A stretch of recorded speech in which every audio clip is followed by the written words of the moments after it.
Bien, vamos a, ¿qué era? 5 y 1. Vamos a hacer una rápida revisión sobre la evaluación pasada, para que no queden dudas sobre la unidad anterior. Y luego comenzamos con nuestro tema del día de hoy. ¿Ok? A ver, voy a abrir el documento sobre el cual trató la evaluación en la clase anterior.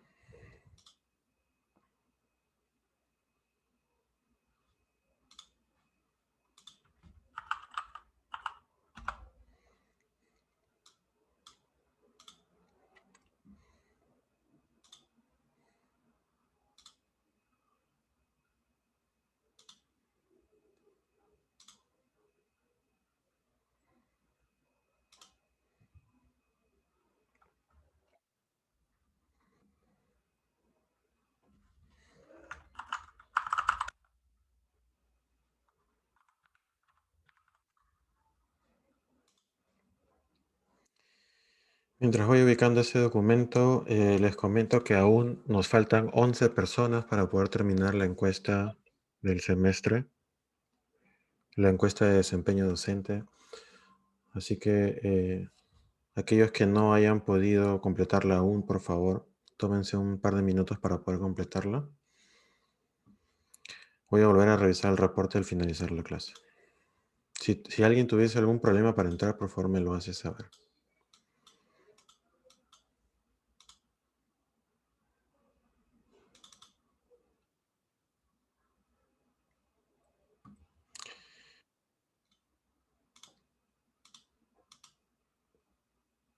Mm,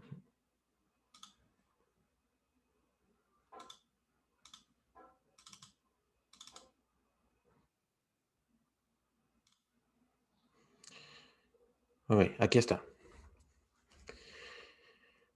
Esta evaluación fue como que un sustituto para aquellos que no pudieron tener un buen desempeño en el Kahoot o aquellos que tuvieron problemas técnicos para responder las preguntas del Kahoot. Esto es algo que suelo hacer solo la primera unidad, así que es importante que aquellos que no hayan podido tener un 100% de respuestas correctas, no se queden con la duda, porque estas preguntas, no estas preguntas, sino estos temas van a volver a ser evaluados en el examen parcial y es importante que todos tengan claro este asunto. Entonces, la primera pregunta de la práctica sustitutoria decía lo siguiente: ¿cómo se compone un mensaje HTTP? Ustedes tenían que escribir un ejemplo y nombrar sus partes.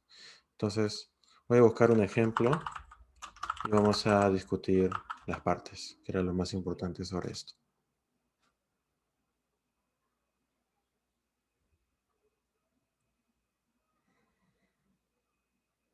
Ujú. Bueno, creo que aquí encontré una imagen que describe absolutamente todo.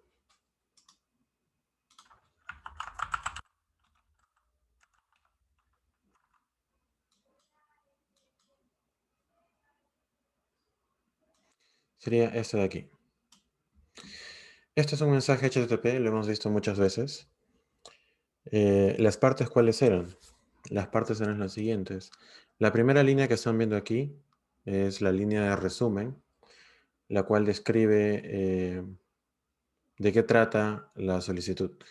En este caso, eh, es un ejemplo de solicitud de respuesta.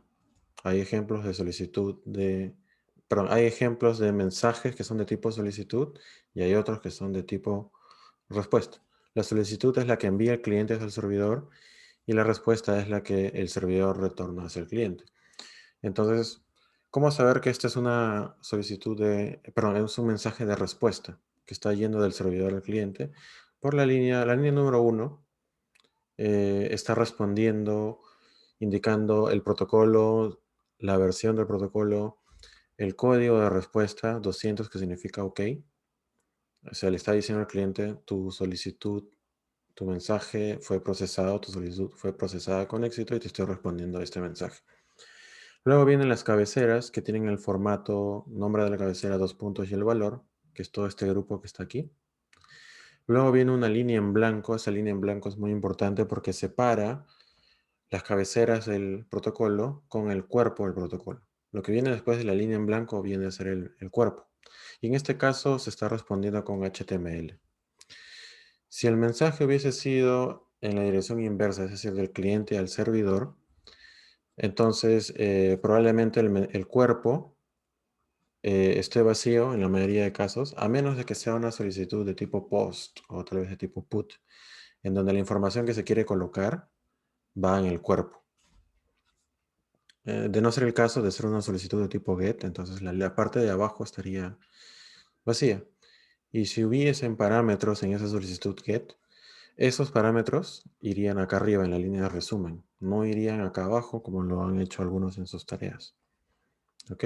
Eso básicamente responde la pregunta número 1. Describir las partes de un mensaje HTTP. Luego les pedía mencionar 3 cabeceras y describir su uso. Bueno, en este mismo ejemplo podemos ver alguna de ellas. La cabecera date, que nos dice la fecha en la cual se está procesando o respondiendo este mensaje. En este caso también tenemos la cabecera server que está describiendo cuál es el servidor web que está respondiendo o que está atendiendo esta petición. Recuerden que del otro lado siempre hay un servidor web. Luego tenemos un ITAG que es para básicamente hacer estrategias de caching. Accept ranges, nos está diciendo que acepta bytes. Content length, que nos está diciendo que hay 35 bytes de contenido, que se vendrían a hacer todo lo que es el cuerpo, ahí deben haber 35 bytes. Y así, ustedes solo debían mencionar 3, en clase vimos varias. Ahí ni siquiera está especificado el user agent que la mayoría utilizó. La siguiente pregunta decía mencionar 3 comandos de Git. Aquí creo que el error más común fue cuando mencionaron el git config y respondieron que git config servía para establecer la identidad del usuario.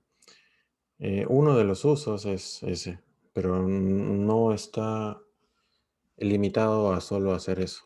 Git config es un comando general que nos permite cambiar cualquier configuración de Git sobre la PC en la que la estamos ejecutando, sobre la computadora sobre la cual se ejecuta.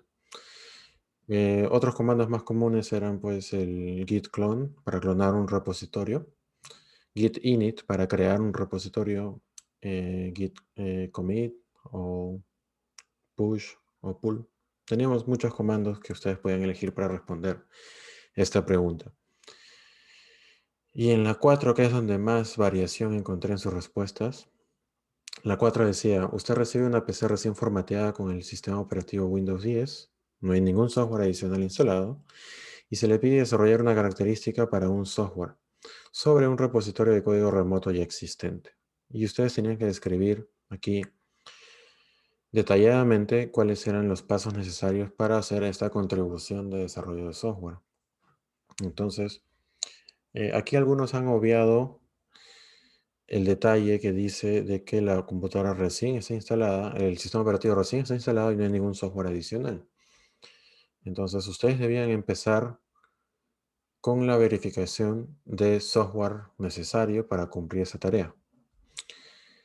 ¿Qué software era necesario para cumplir esa tarea? Como mínimo, tenían que tener instalado Git, como mínimo, porque Git es el que va a versionar el código. Visual Studio Code era opcional, podían programar en Notepad, es posible, igual Git lo va a versionar porque Git no está fijándose qué IDE utilizan ustedes. Git está observando en el directorio qué está cambiando, independientemente del programa que ustedes utilicen para codificar. Entonces, cuanto menos necesitaban Git y no todos respondieron o detallaron que se necesitaba dicha instalación. Una vez instalado Git, era necesario que ustedes configuren su identidad para decirle a Git quiénes son ustedes, con qué correo y con qué nombre iban a salir los commits. Luego debían clonar el repositorio remoto. Ya teniendo Git ya pueden hacer la clonación. Clonaban el repositorio y ya después de ello podían iniciar la contribución. Podían ya codificar, pasar al stage los archivos modificados, hacer el commit y luego terminar haciendo el push. Y eso era básicamente lo esencial para poder tener los 10 puntos aquí. Si por A o B yo les vuelvo a hacer esta pregunta en el parcial, ya tienen la respuesta. ¿Ok? No creo que pase, pero lo que sí es probable que pase es que tome algo similar y por ahí le haga algunas variantes. ¿Ok? Ustedes vean una pregunta similar. No suelo tomar la misma pregunta dos veces, pero sí suelo tomar el mismo fundamento y tomar algunas variantes por ahí, hacerle algunos cambios. Por eso es importante que este tema esté claro para todos. Bueno, entonces con eso cerramos la unidad número 1. Si ustedes desean ver sus notas, las pueden ver en el SAP y están subidas las notas. Recuerden de que la nota que ustedes observan ahí está siendo influenciada por sus tareas y por su participación en clase. ¿Ok? Como les comenté en la evaluación, los que dieron un buen Kahoot, yo iba a tomar esa nota como la nota de práctica y a eso le sumaba las tareas y la participación en clase. Aquellos que no tuvieron un buen Kahoot y dieron esta evaluación que acabo de revisar, tomé esa nota. En realidad tomé el más alto, ¿no? Algunos sí dieron el Kahoot, no les fue muy bien y luego hicieron la otra evaluación y les fue peor. Entonces me quedé con la nota del Kahoot. Cualquiera sea el caso, yo tomé la nota más alta entre esta evaluación y el Kahoot y a eso le sumé las tareas y la participación. Y esa es la nota que ustedes están viendo en SAP. ¿Ok? Si tuviesen alguna duda respecto a ello, me lo hacen saber al final de la clase. Luego, tenía un mensaje importante para alguien puntual, pero creo que no está conectado. Permítame un momento revisar el nombre de esa persona.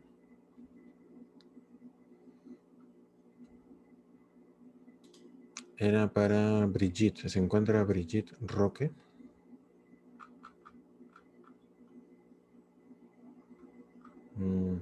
No la veo en el chat. Ok, si no está, continuamos. Ingeniero, ¿lo de la muestra era para esta práctica o para la siguiente? ¿Qué cosa era para esta práctica? Los que apostamos en el partido Ok, que... gracias por hacerme acordar. Eh, eh, los que se unieron a la apuesta, me imagino que te refieres a la apuesta del partido Perú-Brasil, ¿verdad? Sí. Ok. Mm. En esa apuesta, la única posibilidad de que ustedes ganen puntos adicionales era si Perú ganaba o empataba, cosa que no sucedió. Aquellos que sí entraron a la apuesta y perdieron, yo tenía que quitarles puntos. Sin embargo, no lo hice, que sí, esa era la duda. Profe, una Ok. consulta. Ujú.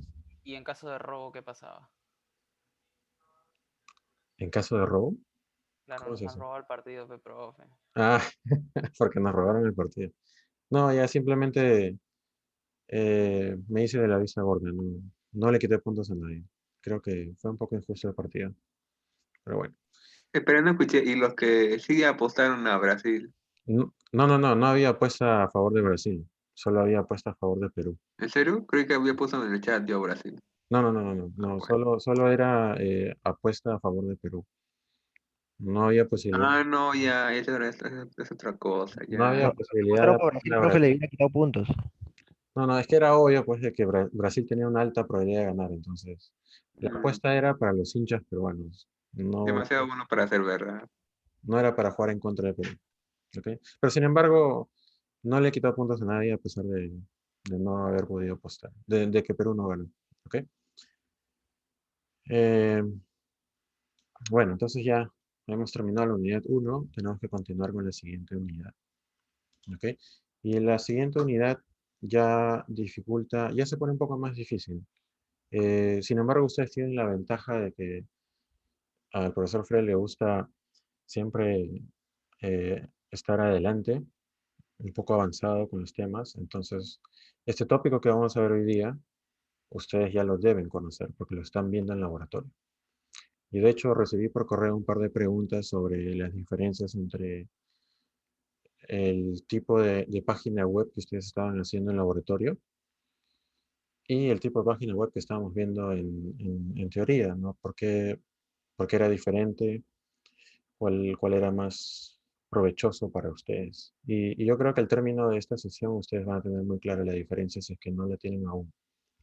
¿Ok? Entonces, el tema de hoy, según nuestro sílabo, es ver .NET Core. Y bueno, voy a aprovechar para tomar nota aquí de aquellos que participan. ¿Quién me puede decir qué cosa es .NET Core?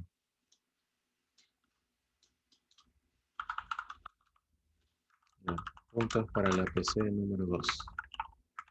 A ver, no se peleen, chicos. Por orden nomás. ¿Qué cosa es .NET Core?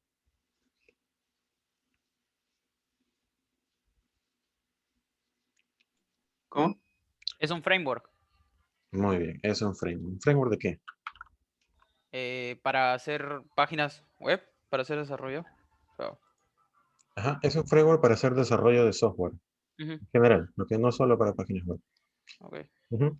Muy bien, es un framework, es una plataforma de desarrollo que nos permite construir software. ¿Ok? Entonces, lo que vamos a definir aquí son algunos conceptos importantes. Cuando se habla de desarrollo de software, hay algunos términos que se utilizan muy a menudo y uno de los objetivos de esta sesión es que ustedes tengan muy clara la diferencia entre estos términos. Yo voy a colocar por aquí una pequeña tablita. Recuerden que esto no va a estar en la PPT que les voy a compartir, así que sería bueno que tomen nota de esto de aquí. A ver, tenemos 1, 2, 3, los voy a poner por aquí, 1, 4. Vamos a poner por aquí curso, plataforma, lenguaje y por último IDE. ¿Ok? Ustedes ya saben Java, ¿verdad? No me equivoco. Ya han programado en Java. ¿Alguien me podría decir en qué curso han visto Java? Introducción a la programación y algoritmos. Introducción a la programación. Muy bien. Y introducción a la programación 2, parte. Intro a programación Algoritmos 1. y algoritmos también. Okay. Algoritmos nada más para hacerlo breve. Ok. Entonces, mi pregunta para ustedes es la siguiente. ¿Qué plataforma utilizaron en ese curso? NetBeans NetBeans. y Android. NetBeans. Spring. Eclipse. Ok. Esto era justo lo que me temía. Eso no hay. No, esa es la respuesta. No, Eso JDK. es en la 2, esa es introducción a la programación 2. Tampoco. JDK. ¿Cuál? No, Eclipse y Android sí lo hizo en programación 2. Es un IDE. Exacto. Esas son las IDEs. Ustedes me están respondiendo con los IDEs. Y yo estoy preguntando cuál es la plataforma. Muy bien, se han dado cuenta. Entonces, ¿cuál sería la plataforma? Windows, No, ese es el sistema ¿no? operativo. Ese es el sistema operativo. JDK. Ya. JDK. JDK es el Java Development Kit. No es la plataforma. El JDK incluye la plataforma. A ver, veo que están sufriendo. Entonces, cuando mis alumnos sufren, los hago sufrir un poco más. A ver, vamos a hacerlo de esta manera. ¿De Oracle? A ver.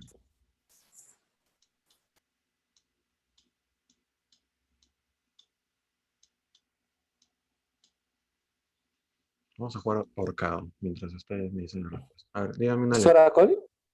Oracle. Oracle. Este acá abajito es el ahorcado, ¿no? Ya tenemos la columna vertebral. Una letra. Ah, ¿Cuál? A. ah, A. Ok. Java SE. Sí, correcto. ¿Quién fue? ¿Quién fue?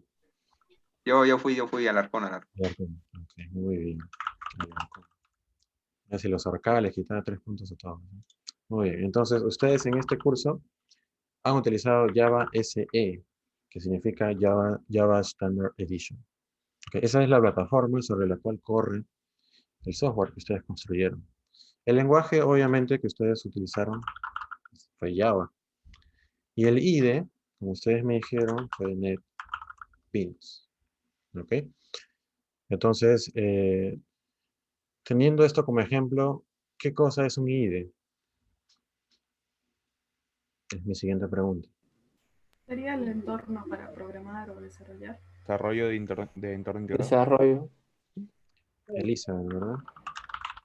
Así es. El IDE, que significa Entorno Integrado de Desarrollo, el IDE es el software que ustedes utilizan para construir nuevo software. Entonces, ustedes utilizaron NetBeans para construir software. Eso significa el IDE. ¿Qué IDE estamos usando aquí en el curso? VS Code. Así es, VS Code. Entonces, voy a poner por aquí programación 1. Nosotros estamos usando VS Code o Visual Studio Code. ¿Ok? El lenguaje. El lenguaje ya ustedes saben, creo que a estas alturas todos saben lo que es un lenguaje de programación. Es un lenguaje que nos permite comunicarnos con la computadora de una manera sencilla, sin saber código máquina. ¿Qué lenguaje estamos usando aquí en el curso? En laboratorio, básicamente. C C Sharp. C Sharp. Estamos usando C Sharp porque aquí en teoría todavía no hemos usado C Sharp. ¿Cuál sería la plataforma sobre la cual va a ejecutarse todo este software? .NET. .NET Core. Core. .NET Core, porque Microsoft tiene para nosotros dos frameworks. Tiene .NET Core y tiene .NET a secas, así, .NET nada más. ¿Cuál es la diferencia? ¿Alguien me podría decir? Que .NET hace CAS para plataformas de Windows y .NET Core es para multiplataforma. Se puede desarrollar para Android o para iOS o para Windows o para, ¿cómo se llama? OS X, para cualquier plataforma. Ok. Gracias, Catherine. Efectivamente, la primera plataforma que nació fue .NET Framework.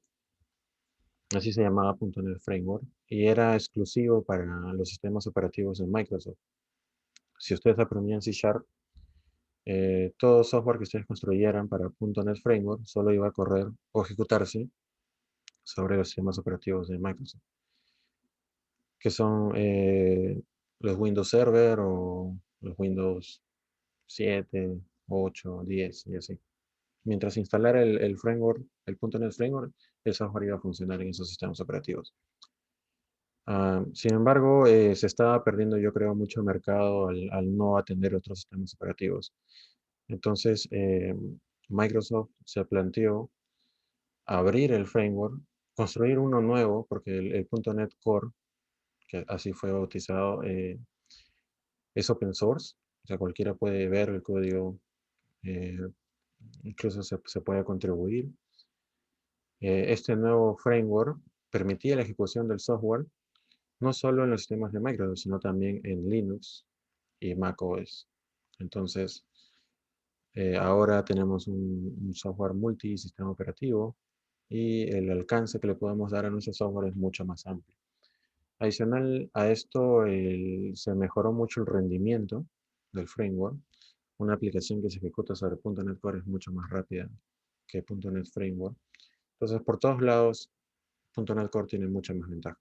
Ahora, creo que el único lado donde no tiene ventaja es que debido a que .NET Framework ha estado muchos años en el mercado, la cantidad de cosas que hay dentro de la plataforma, por darles un ejemplo nada más, si en .NET Framework tenemos así de funcionalidad, en .NET Core todavía están por acá.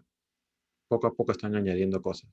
Entonces, en ese sentido, todavía el .NET Framework le está ganando. Pero lo que yo he observado es que los desarrolladores se han pasado a .NET Core. De hecho, en esta última versión del .NET Core, que estamos en la 3, si no me equivoco, la 3.1, ahorita lo voy a verificar, se añadieron más cosas para el desarrollo de software de escritorio, cosa que no se tenía en la versión 2. Entonces, ya que este cuadro está claro y ustedes tienen un mejor entendimiento de lo que es una plataforma de desarrollo, un lenguaje de desarrollo y un IDE, vamos a pasar ya de lleno a .NET Core. Entonces, ¿cómo hacemos para que .NET Core funcione en nuestra PC? Yo voy a googlear .NET Core. Les voy a mostrar aquí. .NET Core. Sí lo ven, ¿verdad? Sí, profesor, sí Sí. se ve. He googleado .NET Core. Y la primera página que sale es obviamente la de Microsoft, que es el proveedor de esta plataforma de desarrollo. Y aquí podemos observar justamente los dos frameworks que les estaba comentando, .NET Core y .NET Framework. El .NET Framework se encuentra en su versión 4.8 y la otra en su versión 3.1. Aquí tenemos diferentes opciones para descargar. ¿Cuál es la que deberíamos descargar nosotros si es que vamos a ponernos como objetivo ejecutar aplicaciones de .NET Core? El de Will Apps con el Core SDK. No. El runtime. ¿Por qué el runtime? Ah, ¿Por qué? Bueno, yo lo digo porque al lado dice para correr aplicaciones, run apps. Sí, efectivamente es eso. Muy bien, Juan.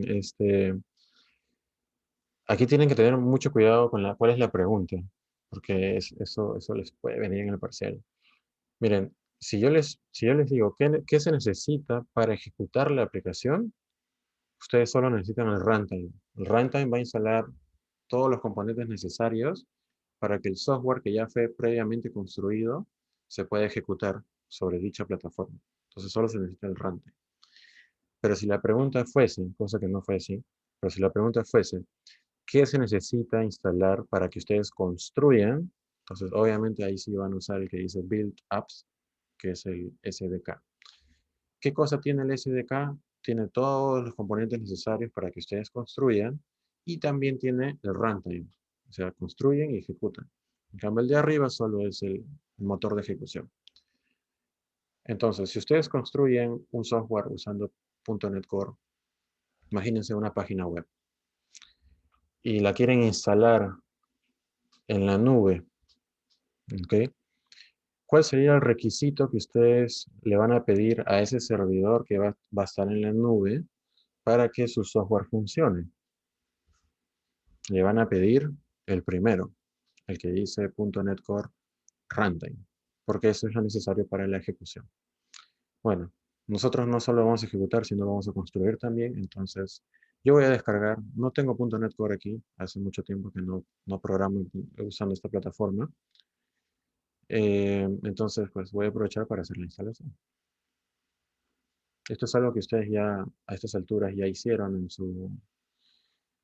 en sus computadoras para poder seguir el hilo en el laboratorio.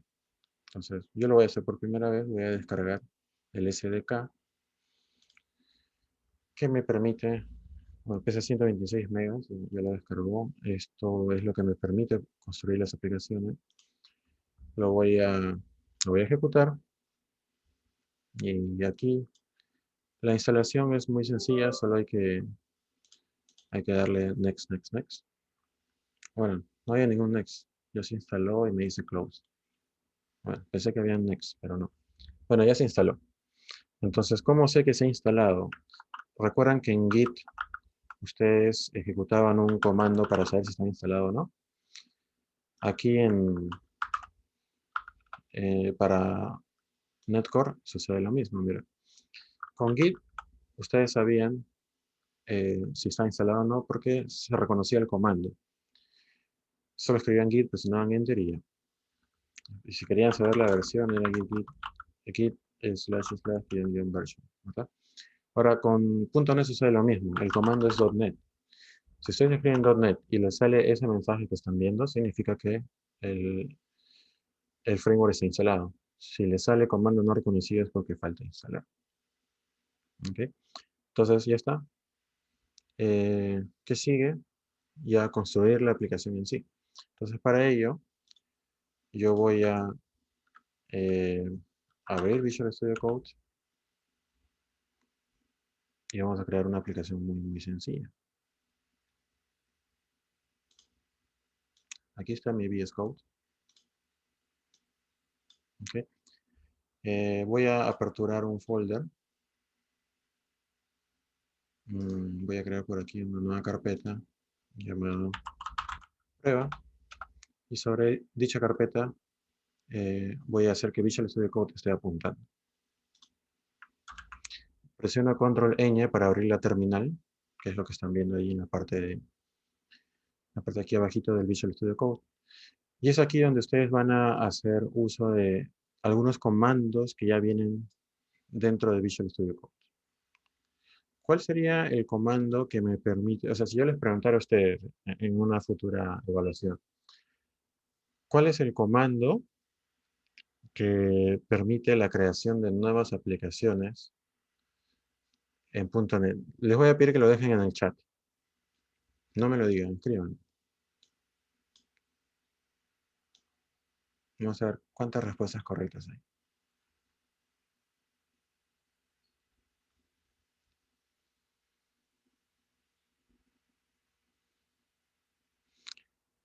Me lo imaginaba, no hay ninguna respuesta correcta. Ah, no, sí, sí hay una. Sí hay una.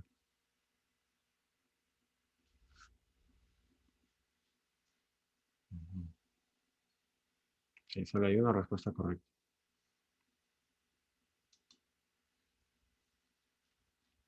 Bueno, yo esperaba que me dijeran todos .NET New MVC. Sin embargo, la respuesta a mi pregunta es lo que respondió Elizabeth, es .NET New. Porque .NET New es el comando que permite crear aplicaciones en .NET. Ahora, ustedes han creado un tipo puntual de aplicaciones, que es el tipo MVC. Yo no les pregunté cómo se crea una aplicación MVC, sino cómo se crean aplicaciones, cuál es el comando para crear nuevas aplicaciones en .NET Core. Entonces, si ustedes ejecutan, lo voy a hacer acá, .NET New, lo que sale aquí es lo siguiente. Me está listando todas las plantillas posibles que ustedes pueden utilizar con el comando .NET New. Entonces, miren aquí. Miren aquí. ¿Qué opciones tenemos? Acá está el short name. Podemos crear una aplicación consola. Podemos crear una aplicación MVC, que es la que ustedes me dijeron. Podemos crear una aplicación web. Una aplicación con React, con Angular, Web API. Se dan cuenta que hay muchas plantillas que ustedes pueden utilizar con el comando .NET New. Entonces, yo les estoy dejando aquí en la diapositiva algunos comandos importantes que les va a servir durante todo el curso, ¿no? .NET Info es netamente para saber qué versión tienen instalada ustedes en la PC. .NET New seguido por la plantilla. Tenemos también .NET Restore, Build, Run y Watch Run. Les pregunto, ¿cuál de ustedes han utilizado aquí, aparte de .NET New MVC? .NET El Build, Watch y Run. El Run, el Watch Run. Build. Sí, el Run también, Watch Run. ¿Han utilizado Build? Sí. Sí, Sí, también. Ok. Restore. Restore me imagino que todavía no. Restore, No, todavía no. Restore recuerdo haberlo preguntado en un parcial. ¿Cuál es la diferencia entre .NET Run y .NET Watch Run? en el Watch se puede ver lo que en tiempo real los cambios. ¿Se pueden ver los cambios? O sea, los cambios se guardan en tiempo real y con el run es como que está activo siempre, ¿no? Los cambios realizados no se ven. Está por ahí. Están por ahí. Lo que me estás Max Run es una simulación de lo que es cómo correría. no. Ambos se ejecutan, ¿ok? Ambos ejecutan la aplicación. El tema aquí es que para entender la diferencia, ustedes tienen que saber de que el lenguaje de C# sigue un esquema híbrido de ejecución aquí. Ustedes deben haber escuchado sobre los lenguajes compilados y los lenguajes interpretados, ¿verdad? En los compilados, el código fuente se transforma en un ejecutable y en el interpretado, el código fuente es llevado hasta el motor de ejecución y es interpretado ahí en el momento. En cambio, el compilado, al transformarse en un ejecutable, ya pasó al código máquina y es mucho más rápido. Entonces, yo les estaba diciendo de que C# dentro del framework sigue un esquema híbrido. Y esto significa de que el lenguaje pasa por una etapa de interpretación y luego por una etapa de compilación. Primero, cuando ustedes tienen su código fuente en C# y ustedes hacen un .NET Build, o lo que es lo que hace el .NET Build es compilar básicamente el código fuente. ¿Qué va a hacer con nuestro código fuente? Va a generar unos archivos intermedios que se les conoce como ensamblados. Estos archivos ya no tienen el código fuente original, pero tienen un código intermedio, un código que se acerca un poco más al lenguaje máquina. Ya no es tan amigable como el lenguaje de alto nivel que es C#. Entonces, ese lenguaje, ese archivo que contiene código intermedio es el que se envía al motor y el motor recién genera el código máquina. Entonces, es un esquema híbrido, por lo que pueden estar escuchando. Entonces, si ustedes hacen un .NET Run, ¿qué sucede? Se hace un build primero y luego esos ensamblados son pasados al motor de ejecución para ejecutar la página o el aplicativo. Entonces, si ustedes hacen solo un .NET Run y ya están ejecutando su aplicación, ¿qué pasa si ustedes van al código C# y hacen un cambio? Cambian una variable, cambian el valor de una variable o añaden nuevo código y lo graban. Al momento de grabar, la aplicación ya se está ejecutando. ¿Y qué cosa se ha ejecutado? Se ha ejecutado el ensamblado que se generó en el momento en que ustedes hicieron el .NET Run. Por lo tanto, ese ensamblado que se está ejecutando no contiene el cambio que ustedes acaban de escribir. Y si ustedes lo graban, eso no significa de que dicho cambio se va a volver a compilar y se va a volver a pasar al motor.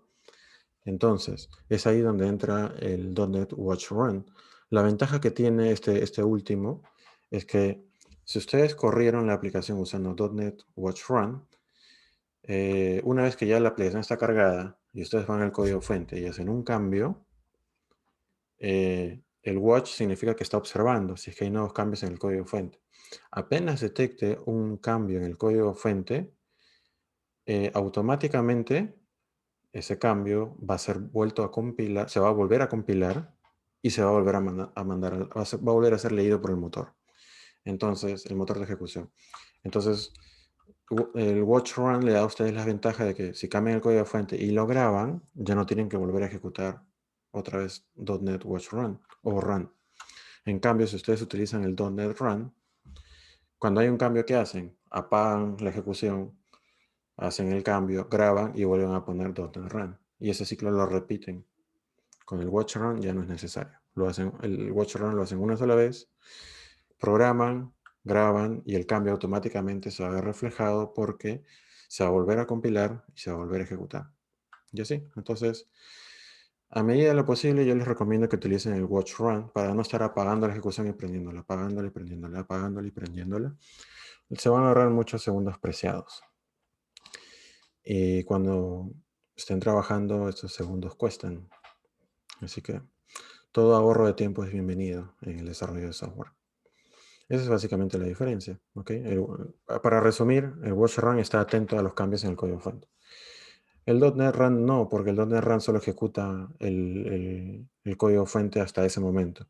Si más adelante hay cambios, no va a estar al tanto de si hay o no hay cambios. Si los hay, ustedes tienen que volver a ejecutar el .NET Run. ¿Okay? El Restore. El Restore les va a servir cuando ustedes clonen un nuevo código que ya esté publicado. Recuerden que cuando ustedes versionan código, los paquetes, las dependencias que se tengan dentro del aplicativo no van a estar versionadas. Sí van a estar versionadas quiénes son las dependencias, pero no van a estar versionados los paquetes que componen las dependencias. Entonces, cuando ustedes clonen, van a clonar también el listado de dependencias, pero no van a tener los paquetes. Entonces, el .NET Restore lo que hace es verificar que todos los paquetes que están marcados como dependientes se vuelvan a generar. Normalmente se usa aquí un administrador de paquetes que se llama Nugget. Entonces, nuestro árbol de dependencias va a estar apuntando a Nugget y va a decir, yo necesito este paquete A, B y C que está en Nugget. Entonces, cuando ustedes ejecuten el .NET Restore, va a verificar en ese árbol de dependencias que los paquetes estén en su proyecto. Si no están, los va a descargar. Entonces, el restore lo van a usar básicamente cuando estén clonando un nuevo proyecto. Y pues obviamente al no tener las dependencias, con el restore las generan de nuevo. ¿Okay? Omar dice, también les enseñaron el .NET Clean. Muy bien. Que era para limpiar el código. Bueno, no limpia el código, por si acaso. ¿Eh? Lo que limpia son los ensamblados. Ustedes hacen .NET Build y el código fuente hace que se generen unos archivos DLLs. A eso se le llaman los ensamblados. Entonces, esos archivos DLL tienen una copia del código fuente, pero en un código intermedio, y eso es lo que finalmente el motor está leyendo. Si ustedes cambian el código, el ensamblado sigue con la versión anterior hasta que vuelvan a hacer un .NET Build, que es el que es el comando que va a actualizar el ensamblado con el nuevo código fuente. Si ustedes quieren borrar todos los ensamblados generados, hacen un .NET Clean, como puso Omar ahí en el chat, y lo que va a hacer es borrar todas las DLLs, todos los ensamblados. ¿Para qué? No sé, para si ustedes quieren borrar sus ensamblados generados, lo pueden hacer. Las únicas veces donde yo me he visto obligado a hacer un .NET Clean es cuando he trabajado en proyectos muy grandes y por ahí hubo un cruce de dependencias. Un proyecto necesitaba de otro proyecto y ese de otro y ese de otro. Y se generaba una maraña de dependencias que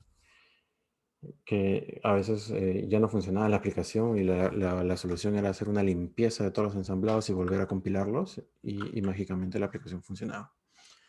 Entonces, dudo mucho que en este semestre lo utilicen porque los proyectos que vamos a ver aquí no son muy grandes, pero es importante saber, creo. No está de más saber que se pueden limpiar aquellos ensamblados.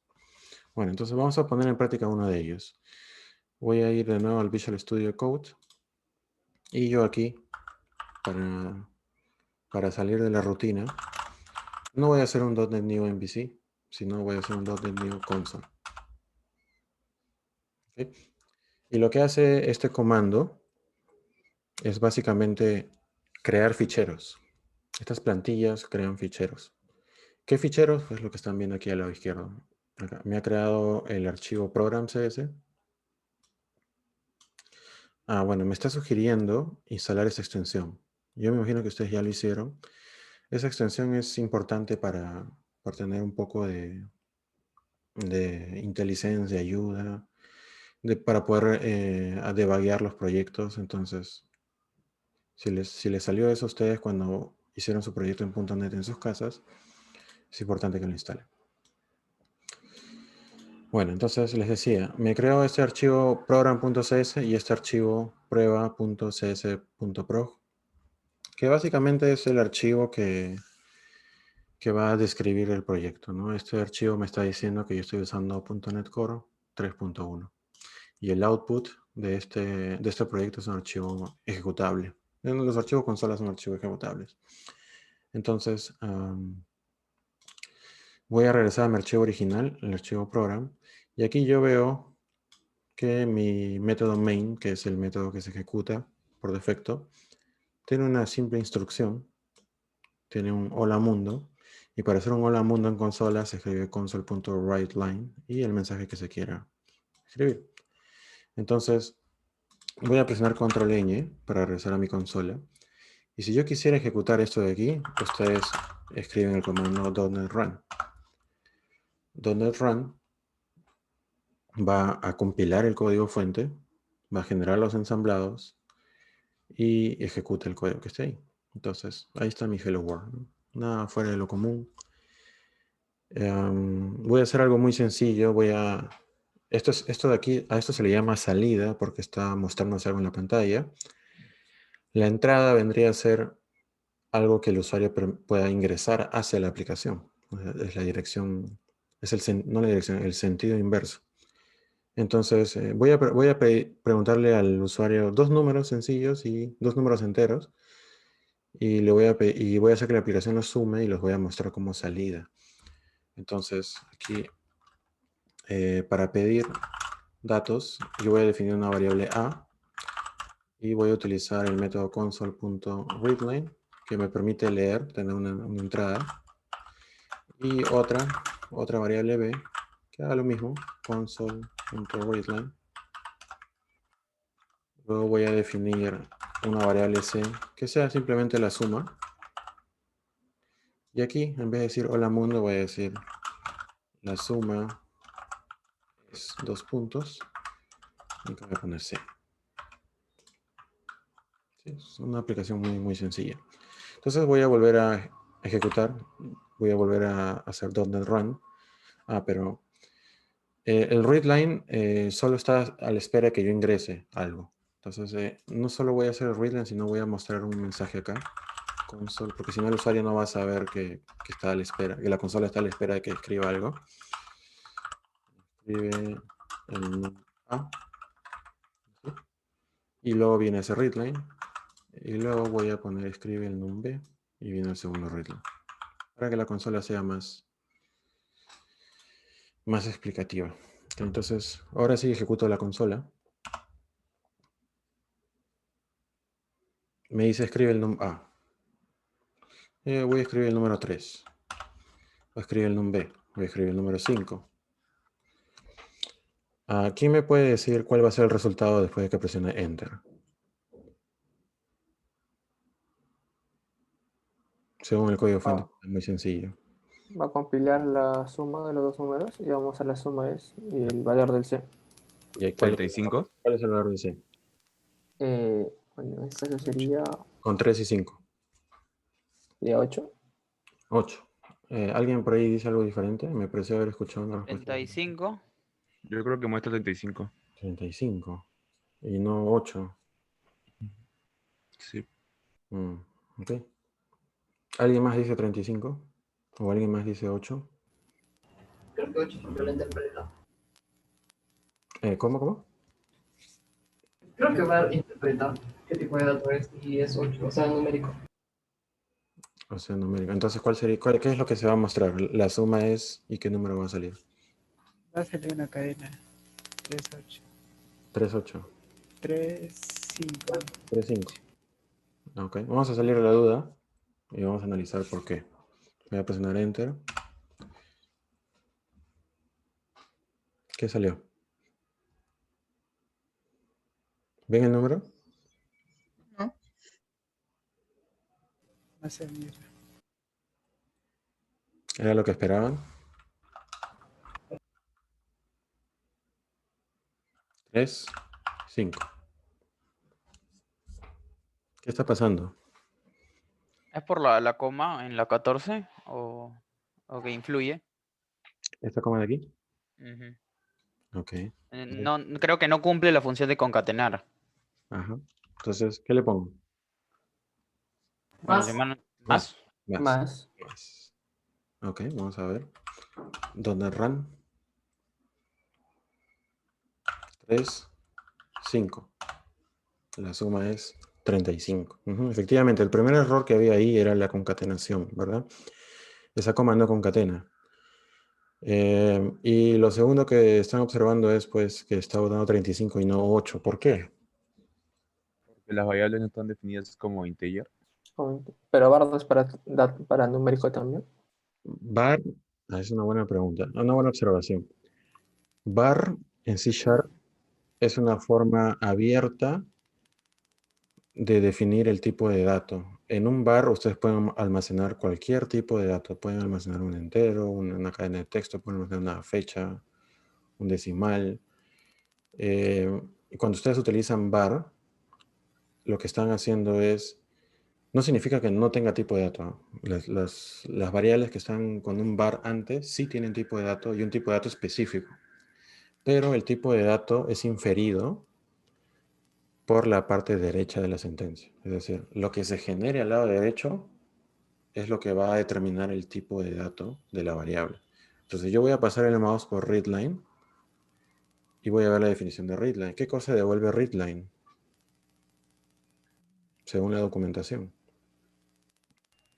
Una cadena. Una El cadena. valor que se ponga. Devuelve una cadena, siempre.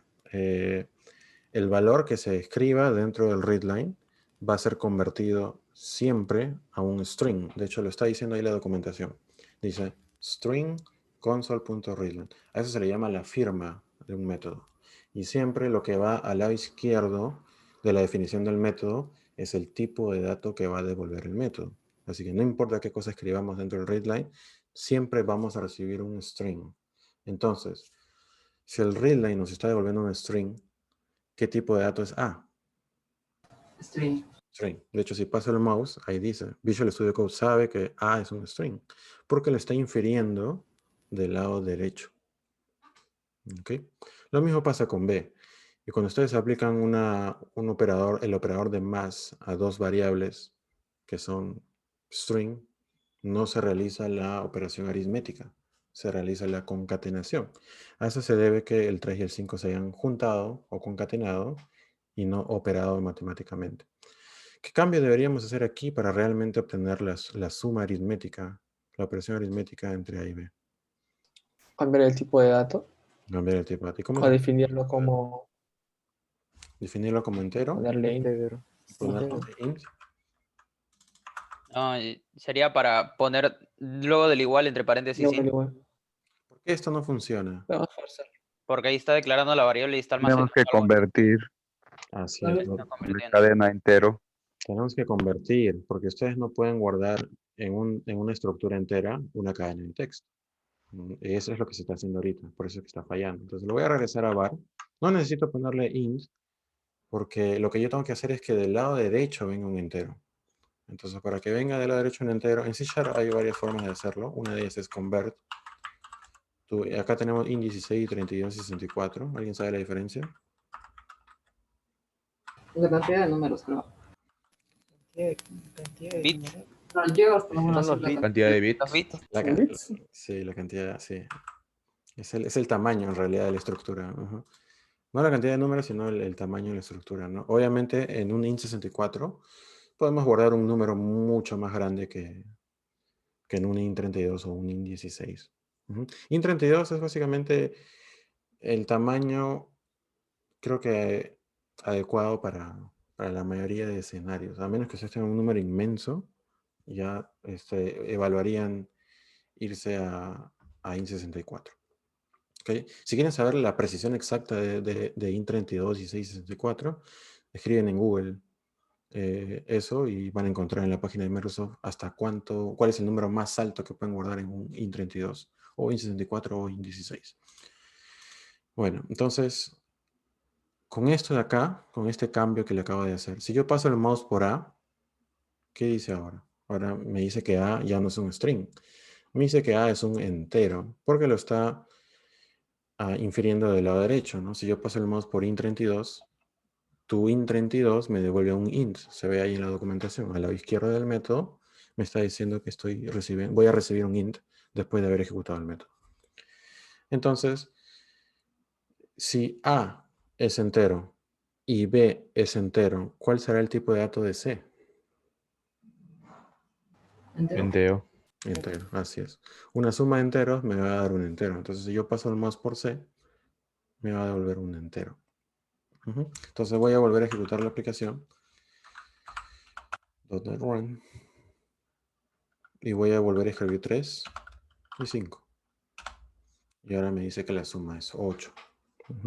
Entonces, si ustedes van a usar var para definir sus tipos de datos de una manera genérica, tienen que tener muy, muy en claro qué es lo que ustedes están recibiendo del lado derecho. Si lo tienen claro, pueden usar var en toda la aplicación. Si aún no logran inferir ustedes rápidamente el tipo de dato que viene del lado derecho, yo les recomiendo que sigan utilizando las estructuras clásicas. O sea, lo harían así. Int, int, int. ¿Okay? Y de esa forma ustedes pueden saber de que se están trabajando con enteros. ¿Ok? Igual cuando ustedes hagan el build, todo eso de ahí va a ser transformado a otro código y si lo hicieron con int o si lo hicieron con var, una vez compilado ya no va a haber diferencia, porque ahí ya se hicieron todos los cambios necesarios. Entonces, el var fue introducido, este var y no el var del martes pasado, fue introducido para que ustedes de una manera mucho más rápida puedan colocar los tipos de datos y no estar lidiando con si era un entero, era un string, era un data, de una manera mucho más rápida. ¿Ok? De hecho, voy a abrir esta carpeta de acá un momento. Quiero ver algo. Bueno, era Revealing File Explorer. Un momento. Miren. Esta es la carpeta prueba, bin, debug. Y acá están los ensamblados que ya les decía, ¿no? Acá está el archivo exe que contiene todo mi código fuente. Miren, si yo lo ejecuto, ahí está mi consola. Ahí dice escribe el nombre. ¿Verdad? Pero ¿qué pasa si yo cambio aquí y pongo escribe el primer número? Estoy obviando el estilo a propósito, por si acaso. Escribe el primer número y lo grabo. ¿Qué va a pasar si yo vuelvo a ejecutar mi exe? Y como el anterior, Así es. ¿Por qué? porque puso RAM, no watch. Uso .NET Run. No puse RAM en ningún momento, solo lo grabé. Pues se guarda con la última vez que lo corrió. Así es por eso. Porque recuerden que el run hace un build también, de forma como prerequisito. Antes de que se ejecute, si el .NET Run no hiciera un build, ustedes verían esta versión antigua. Pero como el .NET Run sí hace un build, entonces lo que hace es actualiza el ensamblado con la última versión del código fuente y recién la ejecuta. Entonces yo lo que hice fue cambié el texto y lo grabé, pero no lo compilé. Tampoco hice .NET Run. Entonces, ¿qué pasa si yo regreso a Visual Studio y hago un .NET Build? .NET Build. ¿Qué cosa hace el .NET Build? Vuelve a generar los ensamblados. Pero en este caso ha actualizado el archivo prueba DLL. Ahí me lo está mostrando en la pantalla. Si yo vuelvo a ejecutar el exe, yo voy a ver esto de acá, miren. Entonces yo no hice .NET Run, solo hice un build. ¿Y qué hizo eso? Agarró mi código fuente, lo compiló y generó una nueva versión de mis archivos que son acá. Estos archivos de aquí. Actualizó esto. Entonces si yo ejecuto el exe, que es lo que haría el run, ya estoy viendo la última versión del ensamblado. Gracias al build. ¿Ok? Entonces ahí pueden observar para qué sirve el build. Para refrescar los ensamblados con la última versión del código fuente. ¿Ok? Eso me imagino que no lo vieron en el laboratorio, pero ya lo vimos aquí y ya puede ser parte de la evaluación. Muy bien, entonces, para terminar esto de acá, la teoría, voy a crear una nueva carpeta. Voy a hacer un open folder. Y voy a crear ahora una web. ¿Ok? Voy a poner por aquí web. Y voy a abrir esa carpeta. Al abrir una carpeta vacía, obviamente, una carpeta nueva y vacía, obviamente acá todo va a estar vacío. ¿Cómo hago para que se llene de ficheros? Aquí hay básicamente hay dos opciones. ¿Okay? Hay dos comandos que nos pueden ayudar a crear una página web. Una es .NET New Web y la otra es MVC. ¿Cuál es la diferencia? Una página web hecha con .NET Framework o con .NET Core, cualquiera de los dos, no necesariamente va a seguir el patrón MVC. ¿Okay? El patrón MVC es un patrón muy utilizado en diferentes plataformas de desarrollo. Sin embargo, ustedes no están obligados a seguirlo. Entonces, todo proyecto que ustedes quieran que sea una web no tiene por qué ser MVC necesariamente. Si ustedes quieren irse por otro patrón de diseño, ustedes utilizan el comando .NET Web y les va a crear una página web vacía y ustedes la construyen como ustedes quieran. Pueden seguir un patrón diferente o incluso pueden volver a seguir el patrón MVC añadiendo manualmente los archivos que una aplicación MVC necesita. Pero como aquí en clase solo vamos a usar el patrón MVC, entonces vamos a usar el comando que ustedes ya han utilizado en laboratorio, que es .NET New MVC. Entonces, este comando, como ustedes ya saben, crea un montón de ficheros que están ahí al lado izquierdo. Aquí yo les voy a lanzar una pregunta, que es la pregunta que me hicieron durante la semana por correo. ¿Cuál es la diferencia entre hacer una web con este comando y cuál es la diferencia entre hacer una web con solo HTML? ¿Quién me puede dar la respuesta? Según lo que entendí, profesor, era que con el .NET era más backend y que el HTML solo era más la parte de frontend. Ok, está bien, pero para redondear la idea, tienen que tener ustedes presente lo siguiente. Una web siempre va a tener frontend. ¿Qué significa el frontend? Va a tener HTML, porque es lo que el usuario va a recibir en su navegador y el navegador lo va a dibujar. Opcionalmente puede tener CSS y JavaScript, pero siempre va a tener lo que es el frontend, que es el conjunto de HTML, CSS y JavaScript, donde JavaScript y CSS son opcionales. ¿Ok? Pero ese frente siempre va a existir. Y si ustedes construyen una página web con solo el frontend, esa página web probablemente sea, si solo es HTML, podría ser netamente informativa, ¿no? Si ustedes le quieren construir la página web a una empresa y esta página es netamente informativa, solo quieren mostrar qué servicios hace, cuál es el equipo de esa empresa, dónde queda, cómo contactarlos, y esa información que no cambia o que tiene una frecuencia de cambio muy baja, entonces hacer una página web con solo frontend va a ser más que suficiente. Pero ¿qué pasa si esta página web tiene otras necesidades que hacen que el contenido sea cambiante constantemente? Por ejemplo, si esta empresa tiene una tienda virtual y hay productos que se van a estar mostrando, esos productos van a ir cambiando, los precios van a ir cambiando, el stock se va renovando. Cuando hay esa necesidad de tener contenido cambiante, es que nace la necesidad de tener un backend. Y es en el backend donde se va a programar toda la lógica para acceder a los datos, para organizar los datos y enviarlo al frontend. Entonces, es ahí donde este tipo de aplicaciones nos sirven, cuando necesitamos un backend. Y esta aplicación que es de tipo MVC tiene backend y tiene frontend, tiene ambos. Porque el frontend es obligatorio, siempre hay que tenerlo.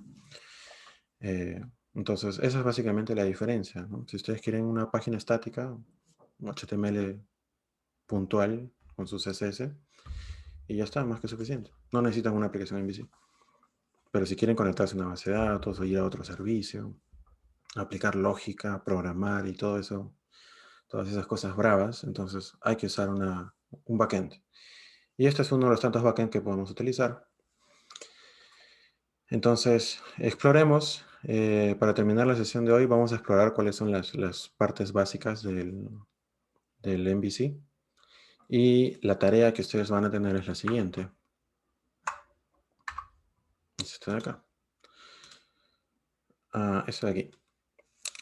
Ustedes nuevamente en una hoja, en cuaderno, no en Word, van a describir en qué consiste el patrón MVC y cuál es el problema que éste resuelve. Máximo una hoja. Y le toman una foto y lo suben al sistema de tareas. No me lo envíen por chat. Siempre hay tareas ahí. Lo suben por ahí, nada más. ¿Ok?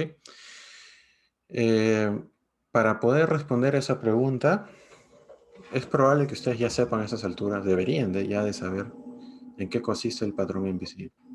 ¿Okay? Pero para asegurarme de que realmente sea así, les estoy dejando esa tarea que va a ser parte de la nota de la práctica número 2. ¿Okay? Bueno, regresando a esto, ¿cómo hacíamos para ejecutar esta aplicación de aquí? Igual que la anterior, igual todas las aplicaciones se ejecutan igual, .NET Run. Pero a diferencia de la aplicación anterior, que era una consola, esta aplicación de aquí me va a generar, porque esta aplicación necesita de un servidor web para poder verla. No es que yo vaya a un Excel y le dé doble clic y ahí está mi página web. No, esto tiene un servidor web detrás que se ejecuta y que está escuchando, en este caso, tiene dos endpoints para poder acceder. Tiene el 5000 por defecto, que se puede cambiar, y tiene el 5001, que tiene como diferente. Miren, aquí está la diferencia. Uno es HTTPS y el otro es HTTP. ¿Okay? Aquí, si mi memoria no me falla, han habido 2 alumnos que acudieron a mí porque tenían problemas con estos endpoints que no podían ingresar. De hecho, voy a intentar ingresar a uno de ellos. Voy a hacer control clic. Y lo que yo observo es esto de acá. Me dice, la conexión no es privada, no es posible que algunos atacantes intenten robar tu identidad. El error específico es net error authority invalid. ¿Quién me puede explicar a qué se debe este problema? Tu localhost no tiene el certificado de seguridad HTTPS. Sí lo tiene. Certificados. ¿Cómo? ¿Qué tipo de conexión? No. Certificados, permisos. Cuando ven que es algo falso, eso. No escuché muy bien, pero creo que escuché algo de permisos. No es por eso.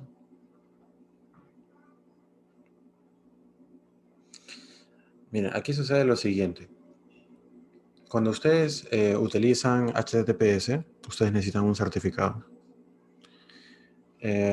Y este certificado es emitido por ciertas autoridades confiables que ya están en Internet. Hay muchas entidades certificadoras que se encargan de validar que el certificado para un sitio web específico fue emitido por ellos y que la página web dice ser quien dice ser, que es realmente quien dice ser. ¿Okay? Por ejemplo, si yo me creo un dominio que se llama Banco de Crédito BSP Real 100%.com, por ejemplo, y yo me compro un certificado de seguridad, voy a una entidad y le digo, quiero un certificado de seguridad para mi sitio web. La entidad me lo va a dar, porque va a validar de que yo soy dueño del dominio, nada más.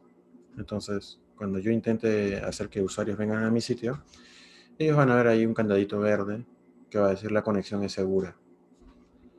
Entonces yo les pregunto, ¿es realmente la conexión segura en ese escenario? ¿Qué piensan ustedes? No. Pareciera de que no, ¿verdad? Pero la respuesta es sí. El certificado de seguridad, en este caso, lo único que va a hacer es asegurar el canal de comunicación. Es decir, todo mensaje que sea transmitido desde el navegante hacia mi servidor va a estar encriptado. Y cualquier persona que lo intercepte no va a poder saber qué dice el mensaje, porque está encriptado. Y solo yo, porque yo voy a tener la llave en mi servidor, voy a poder desencriptar ese mensaje y voy a poder procesarlo. Entonces, un certificado de seguridad básico lo que hace es asegurar el canal de comunicación y que dicho mensaje, a pesar de que sea interceptado, no va a poder ser desencriptado, a menos de que tengan mi llave, ¿no? Ahí sí sería, ese sí ya sería otro problema. Pero el canal es seguro, ¿de acuerdo? Entonces yo les preguntaba, ¿es segura la comunicación? La respuesta es sí, sí es segura. Al menos en términos de canal. ¿Ok? Ahora, los datos, obviamente alguien no debería transmitir sus datos reales del BSP en una página de ese tipo, ¿verdad? Es ahí donde las entidades certificadoras no solo ofrecen la opción de validar el dominio, sino también de validar quién es el dueño de ese dominio. Entonces, antiguamente, en los navegadores, bueno, los bancos enviaban correos diciendo, cuando accedas a nuestra página, asegúrate de ver el candadito verde y que diga ahí, ¿no? El nombre de la entidad. Antes decía el nombre de la entidad, ahora Chrome ya no lo muestra. Ustedes tienen que hacer clic y ver que realmente quién es la entidad. Entonces, las entidades certificadoras ofrecían el servicio de validar quién es el dueño del dominio. Entonces, solo, por ejemplo, el Banco de Crédito del Perú podía tener un certificado de seguridad que diga Banco de Crédito del Perú, porque ellos con sus documentos legales acreditaban ser ellos. Y ahí sí yo ya no podía, si tenía mi página Banco de Crédito del Perú 100% real, yo ya no puedo tener un candado verde que diga Banco de Crédito. Solo voy a tener un candado verde nada más. Entonces, como Chrome ya no muestra por defecto eso, simplemente le muestra al usuario que el canal es seguro, que creo que es lo más básico. Ustedes tienen que tener mucho cuidado de en qué sitio web están ingresando sus datos, por si acaso. Pero bueno, ya sin irnos más lejos del tema original. ¿Por qué sale esto? Porque el certificado de seguridad emitido para esta aplicación no fue emitido por una autoridad. Y Chrome no lo puede, un ente certificado. Entonces Chrome no puede validar el certificado contra un ente real y nos está advirtiendo de eso. Oye, este certificado no lo pude validar contra un ente, entonces es probable que tu conexión no sea realmente privada. Es lo que nos está diciendo Chrome. Pero nosotros, como sabemos de que este es un certificado de desarrollo, los certificados cuestan por si acaso, tenemos aquí la opción de decirle, oye, yo sé, en opciones avanzadas, yo sí confío en este certificado porque estoy en un ambiente de desarrollo y voy a conectarme de todas maneras. Entonces le doy clic y ya puedo visualizar la web. A pesar de que aquí me dice no seguro, tu conexión con este sitio no es segura, a pesar de ello, yo estoy comunicándome por HTTPS con mi localhost, o sea, con mi propia máquina. Si ustedes no quieren lidiar con esto, porque esto cada cierto tiempo se refresca y nuevamente me va a salir el error, si es que no quisieran lidiar con ese tema, ustedes podrían usar el otro endpoint, que es el de acá, el 5000. Entonces yo voy a hacer control clic a este endpoint de aquí. Y sin embargo, aún sigue apuntando al endpoint seguro, al HTTPS. No me está apuntando al 5000, me está mandando al 5001. Y eso se debe a que cuando ustedes crean una aplicación MVC nueva, en este fichero de aquí, este fichero que se llama Startup, que lo que hace es configurar nuestra aplicación MVC. Aquí hay una línea de código que se llama esta de acá. Use HTTPS Redirection. Esto de acá nos fuerza a usar siempre el HTTPS. Si ustedes lo comentan, así, y lo graban, control S, al comentarlo, ustedes saben de que la aplicación ya está corriendo. Por lo tanto, ese cambio que acabo de hacer todavía no está vigente. ¿Qué tengo que hacer? Tengo que parar la aplicación, control C, y la tengo que volver a ejecutar. ¿Para qué? Para que se vuelva a compilar ese código fuente, se vuelvan a generar los ensamblados y recién se ejecute con este nuevo cambio. Entonces, una vez que le he vuelto a ejecutar, si yo hago clic sobre este endpoint que está aquí, miren, de hecho ya no me aparece la versión HTTPS, me aparece solo esta acá el 5000. Entonces, yo ya no tengo ese problema aquí de que, oye, tu certificado no lo pude validar. Entonces, ya no lidio con ese problema. ¿Okay? Si es que alguno de ustedes llegan a tener ese asunto. Y bueno, aquí tenemos algunas páginas que se han añadido por defecto. ¿Ok? Creo que la estructura de dicho proyecto ustedes ya lo deben conocer con tantas aplicaciones en MVC que han creado. Ustedes ya deben de saber qué se hace aquí en la carpeta controller, qué se hace en la carpeta views, ¿verdad? Ya no deberían tener esas dudas. ¿O alguien sí la tiene?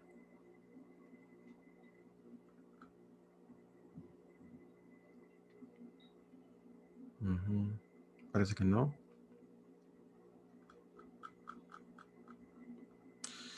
Ok, Alexander dice que si lo podría explicar por si acaso, me imagino, que es lo que está pensando.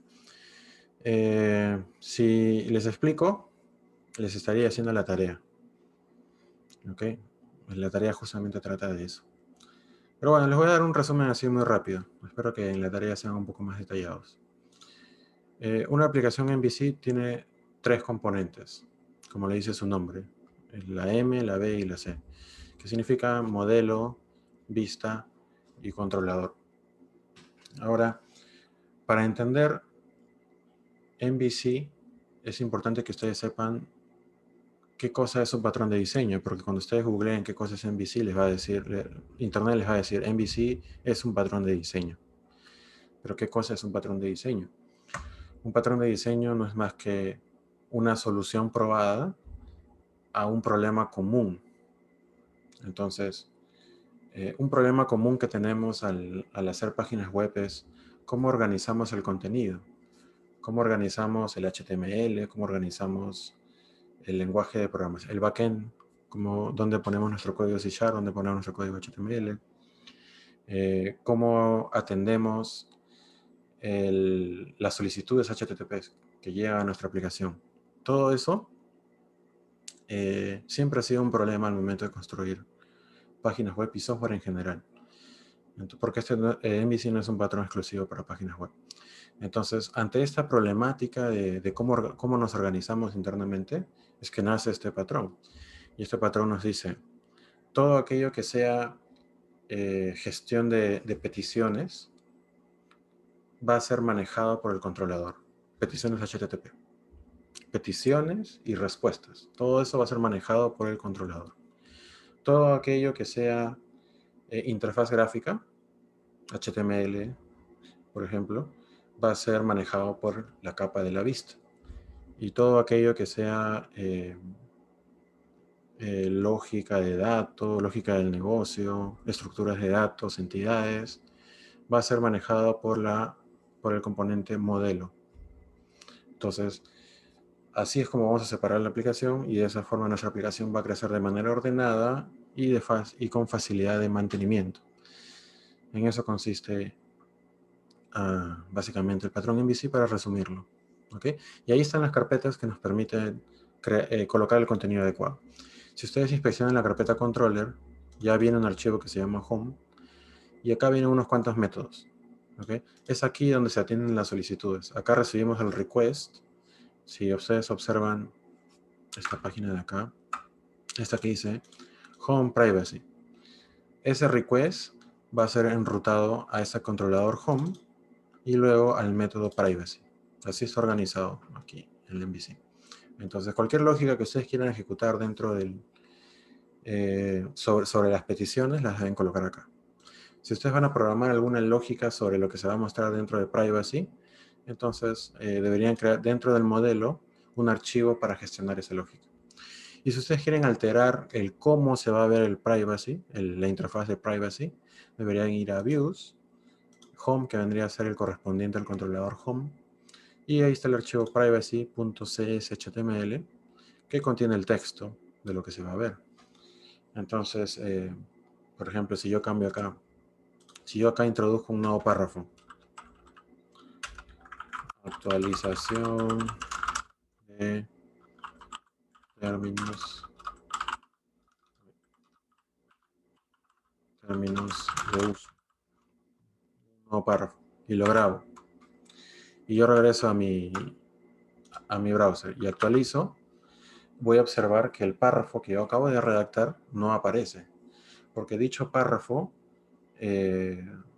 está ya dentro, todo el contenido de esta vista va a estar dentro de un ensamblado, y ese ensamblado no se ha regenerado con el nuevo cambio porque yo solo he grabado. Para regenerar el ensamblado tendría que hacer un build, pero si yo hago un build, mi servidor web se va a apagar, entonces no voy a ver el cambio. Tengo que hacer en realidad tengo que hacer un .NET Run. El Run va a ser el build y a la vez va a volver a levantar mi servidor web. Entonces, si yo regreso a Visual Studio Code, detengo la aplicación y vuelvo a hacer un Run, es ahí donde yo, si regreso a mi página y presiono F5, ahí recién veo el código. Entonces, si yo no quiero estar apagando y prendiendo, ¿qué es lo que voy a hacer? Voy a hacer un watch run.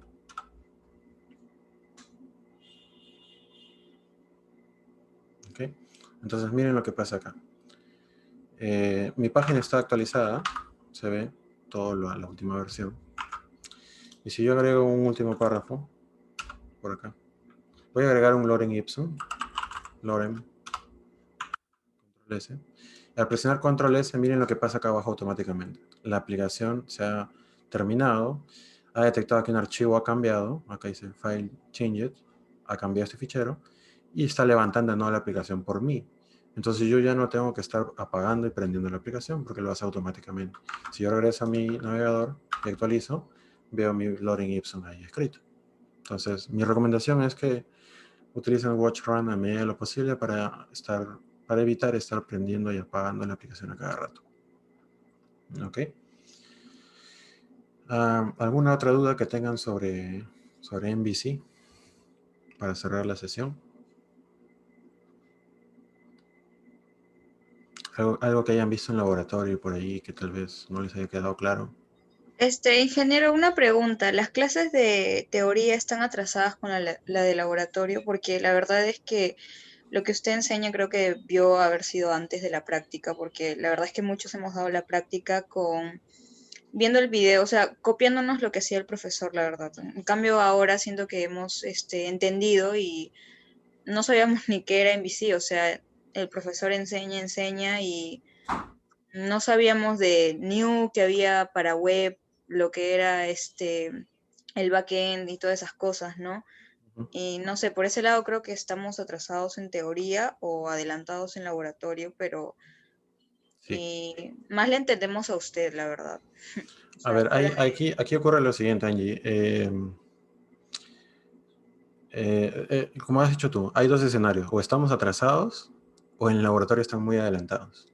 Y lo que está pasando es que en el laboratorio están muy adelantados. Según el sílabo, nosotros vemos Netcore y MVC recién en la semana número 5. Entonces, pero yo entiendo que el profesor Fred lo que hace es mide a sus alumnos y en base a lo que observa, a la rapidez que tienen, él a veces se adelanta, incluso a veces toma tópicos nuevos que no siquiera están en el sílabo. Entonces, lo que yo sí les pediría es que traten de, si hay algo que no entiendan en el laboratorio, vuelvan a preguntarle al profesor Fred para que lo vuelva a explicar. Yo estoy seguro que él con mucho gusto les va a volver a explicar.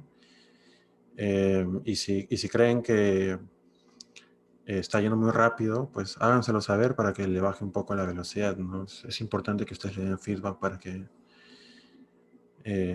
no tengan dificultades. Ahora, yo entiendo el malestar.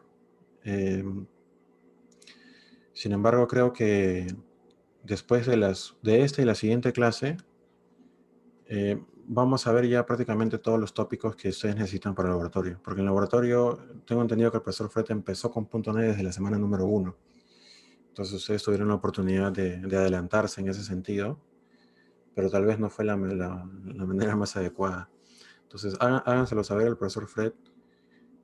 Si hay algún tema que tal vez él haya tocado en el laboratorio y ustedes necesitan reforzarlo, yo con mucho gusto lo hago aquí en teoría.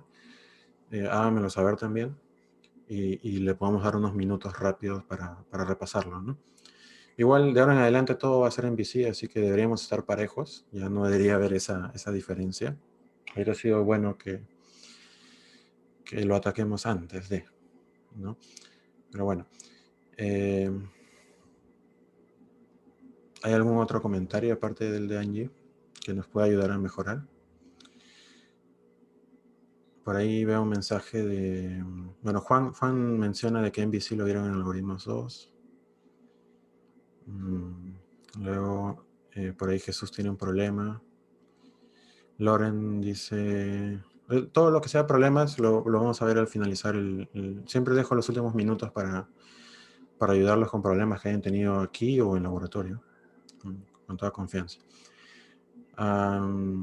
Loren dice, ¿puede explicar las otras carpetas y archivos? Sí, claro que sí, ahora lo explico. Y aquellos que tengan problemas, como Juan y cualquier otra persona que tenga problemas con sus proyectos o sus ejercicios de laboratorio, quédense al final de la clase y yo con mucho gusto les ayudo. ¿Ok? Entonces,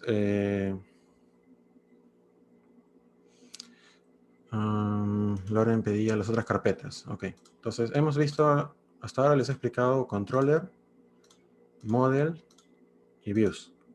¿Ok? Creo que, bueno, vamos en orden. ¿Okay? La carpeta VS Code es una carpeta que no se versiona, de hecho empieza con punto VS Code. Es una carpeta interna que nos va a ayudar a debuguear el proyecto, a decirle a Visual Studio Code cómo es que este proyecto se depura, en español es depurar. La depuración es un procedimiento que nos ayuda a encontrar errores, no errores de compilación, sino errores de lógica, ¿no? A veces programamos una lógica de 20 líneas de código y esperamos que funcione de una manera determinada y al momento de ejecutarlo no hace lo que esperamos que haga. Entonces la depuración nos ayuda a entender qué sucede línea por línea, qué valores se están asignando a cada variable, a qué ramas de ejecución se está entrando, a qué if, a qué while le está dando vuelta. Todo eso lo podemos ver con la depuración. Entonces, para eso sirve la carpeta VS Code. La depuración la vamos a ver en la siguiente clase. La carpeta bin es para almacenar los ensamblados. O sea, una vez que ustedes compilan, todo va ahí. Es una carpeta donde se almacenan los ensamblados. No la van a tocar para nada. Tampoco se versiona. Así que no van a tocar nada ahí. En VS Code tampoco. OBJ igual es para la depuración. Ahí no van a tocar nada. La carpeta www.rootc, esta carpeta sí es muy importante porque aquí es donde ustedes van a colocar los archivos estáticos. ¿Qué archivos estáticos van a tener ustedes? Por ejemplo, las hojas de estilo, los CSS, los archivos JavaScript. Si van a importar alguna librería, la pueden colocar aquí. Los archivos estáticos no pasan por el control de MVC. Es decir, cuando hay una aplicación MVC que se está ejecutando, y viene un request, una petición. Si esta petición es para ir a esta ruta de aquí, esta ruta de acá, home/privacy, ese request pasa por MVC, porque tiene que ser interpretada por la aplicación. Pero si viene un request de este tipo, por ejemplo, /css/site.css, como este de acá, lo voy a copiar. Se viene un request de este tipo, así, no pasa por MVC. MVC ya sabe cuál es la carpeta de archivos estáticos. Y cuando detecta eso, lo manda a la carpeta www.root. Y lo que hace es una lectura del fichero y lo devuelve. No procesa ningún tipo de lógica. Y eso hace que esos requests sean mucho más rápidos, ¿no? Porque no tiene que pasar por la memoria de la aplicación ni nada de eso, nada de ese tipo de cosas complicadas. ¿Okay? Entonces, eso es básicamente la estructura de un proyecto MVC. En este esqueleto es que ustedes añaden ficheros y comienzan a construir. ¿Okay? Más adelante le vamos a añadir base de datos. Creo que es en base de datos cuando ya la cosa se pone un poco más compleja. Mientras solo sea orquestar las peticiones, todavía se mantiene sencillo. ¿Okay? Entonces, básicamente ese era el objetivo de la sesión de hoy. Conocer .NET Core, conocer la estructura básica de una aplicación MVC. Y bueno, si no hay más dudas, yo me voy a quedar con los alumnos que tengan problemas con sus proyectos. Por ahí Jesús me envió una imagen que ahorita voy a revisar. Brigitte, te veo conectada. Te voy a pedir que también te quedes un momento más para conversar después. Y nada más. Eso sería todo por la clase de hoy, chicos. Nos vemos en la siguiente clase. Una cosa más. Hoy es semana 5, ¿de acuerdo? La siguiente clase es semana 6 y la semana 7 es la práctica 2. Entonces, hagan todo lo posible por no faltar a la siguiente clase porque es la última clase antes de nuestra evaluación. De ahí vamos a tener práctica 2 y vamos a tener parcial. Así que es importantísimo que no se pierdan las siguientes clases. ¿Ok? Bueno, eso es todo, chicos. Voy a detener la grabación ya y me voy a quedar con aquellos que necesiten asistencia.